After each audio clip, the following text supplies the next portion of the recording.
मान्यवर राजीव गांधी की स्पीच भी, श्री राजीव गांधी की स्पीच भी लोकसभा के रिकॉर्ड पर पड़ी है। लाइब्रेरी में आप जाते हैं, लोकसभा की स्पीच निकलवा कर नहीं पढ़ते। जयराम जी पढ़ लीजिए एक बार।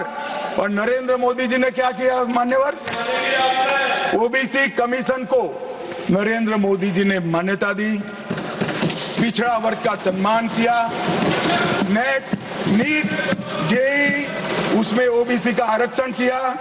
और इन्होंने क्या किया? अभी भी ये तो सब नेहरू जी, इंदिरा जी और अब भी चलता रहता है। ये इन्होंने क्या किया? झूठ बोलना शुरू किया कि हम आरक्षण बढ़ा देंगे, आरक्षण बढ़ा देंगे। आरक्षण बढ़ाना चाहिए, आरक्षण 50% से ज्यादा बढ़ा। ये क्यों बढ़ाना है मैं बताना चाहता हूँ। मान्यवर झूठ नहीं, असत्य, झूठ की जगह असत्य। चले मान्यवर, खड़गे जी की बात को स्वीकार कर लेता हूं। उन्होंने झूठ नहीं बोला, वो सत्य से परे बोले हैं, वो नहीं बोलना चाहिए। मान्यवर इन्होंने 50% से ज्यादा आरक्षण करने की वकालत की। मैं आज देश की जनता को कहना चाहता हूं कि देश के 2 राज्यों में धर्म पर आरक्षण अस्तित्व में है। धर्म के आधार पर आरक्षण ये गैर संवैधानिक है मान्यवर। संविधान सभा की कोई भी डिबेट आरक्षण के प्रावधान करने वाले आर्टिकल की पढ़ लीजिए। इसमें स्पष्ट किया गया है कि कोई भी आरक्षण धर्म के आधार पर नहीं हो सकता। आरक्षण पिछड़ापन के आधार पर।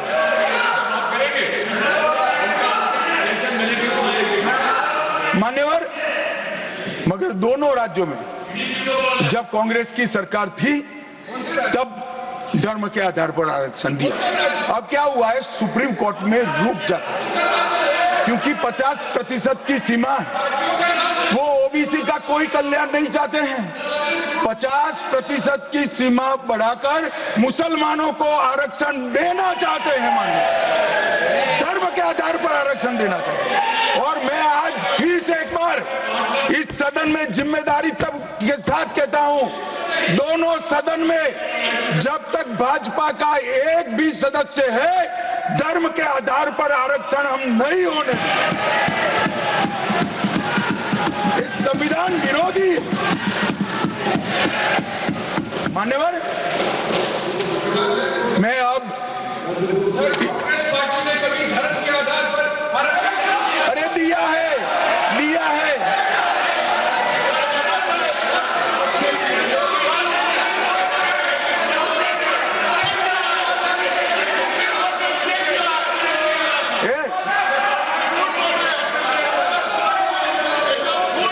मान्यवर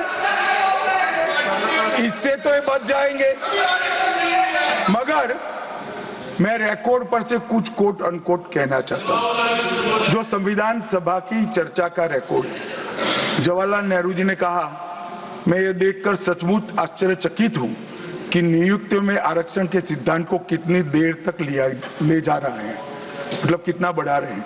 मुझे नहीं लगता कि ये बिल्कुल अच्छा है। ऐसा लगता है कि मुदलियार और ब्राह्मणों के सिवा लगभग सभी जातियों को पिछड़ा वर्ग में शामिल कर देंगे। मान्यवर सरकारी सेवाओं में आरक्षण के लिए इनके विचार थे।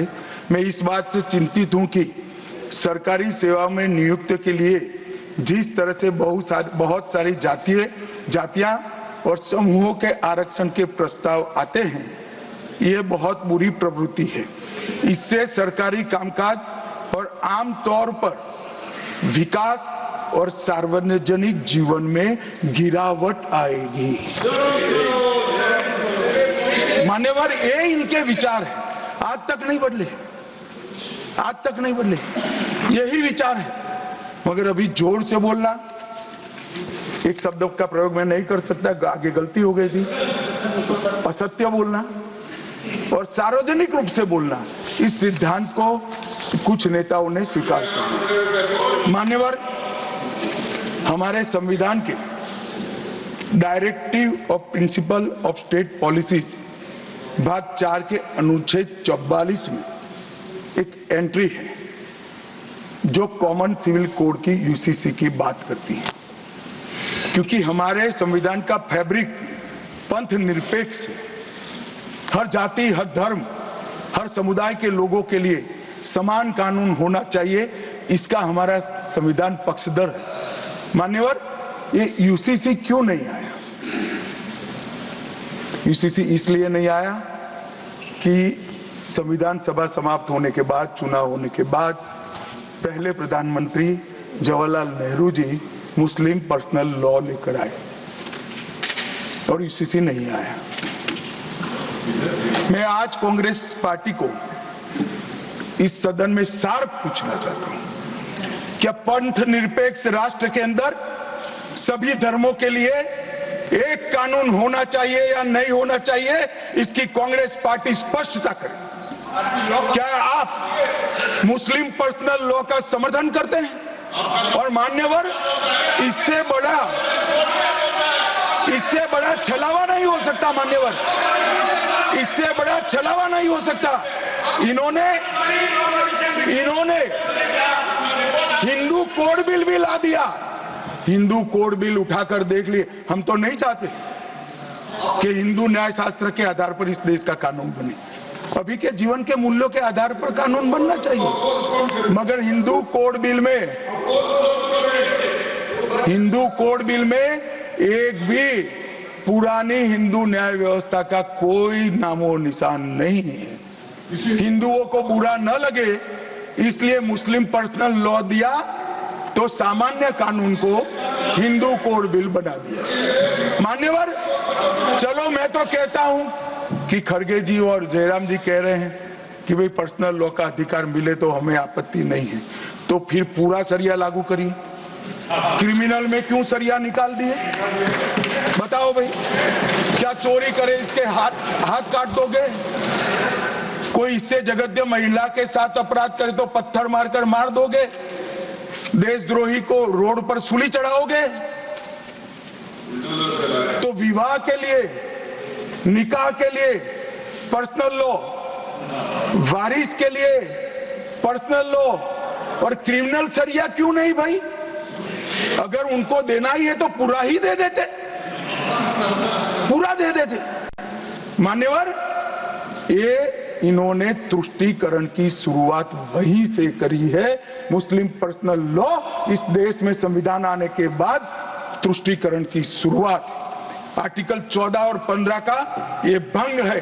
अंबेडकर जी, लोहिया जी, के.एम. मुंशी, एच.वी. कामत, ये सब ने इसका विरोध किया है। 1973 से 16 तक 11 बार देश की सुप्रीम कोर्ट ने यूसीसी लाने का आग्रह देश की और राज्य की सरकारों ने किया है। आप नहीं ला सकते, तुष्टीकरण से ऊपर नहीं उठते। बैठिए, मैं बताता हूं। मान्यवर, हमने ही उत्तराखंड में भारतीय जनता पार्टी की सरकार ने यूसीसी लाया। हमारा काम करने का तरीका, मैं आपके माध्यम से दिग्विजय सिंह को कह रहा हूं। वो कहते हैं कौन रोकता है? हम खुद रोकते हैं। कारण बताऊं मैं? सुनने का धैर्य चाहिए, क्योंकि हमारा तरीका है कि लोकतांत्रिक तरीके से काम किया जाए।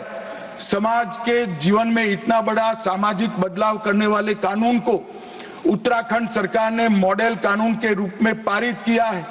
इसकी न्यायिक मीमांसा होगी, इस पर सामाजिक चर्चा होगी, धर्म के विद्वान चर्चा करेंगे, कुछ सजेशन आएंगे तो इसको स्वीकारेंगे और बाद में भारतीय जनता पार्टी की सरकार हर राज्य में कॉमन सिविल कोड लेकर आएगी।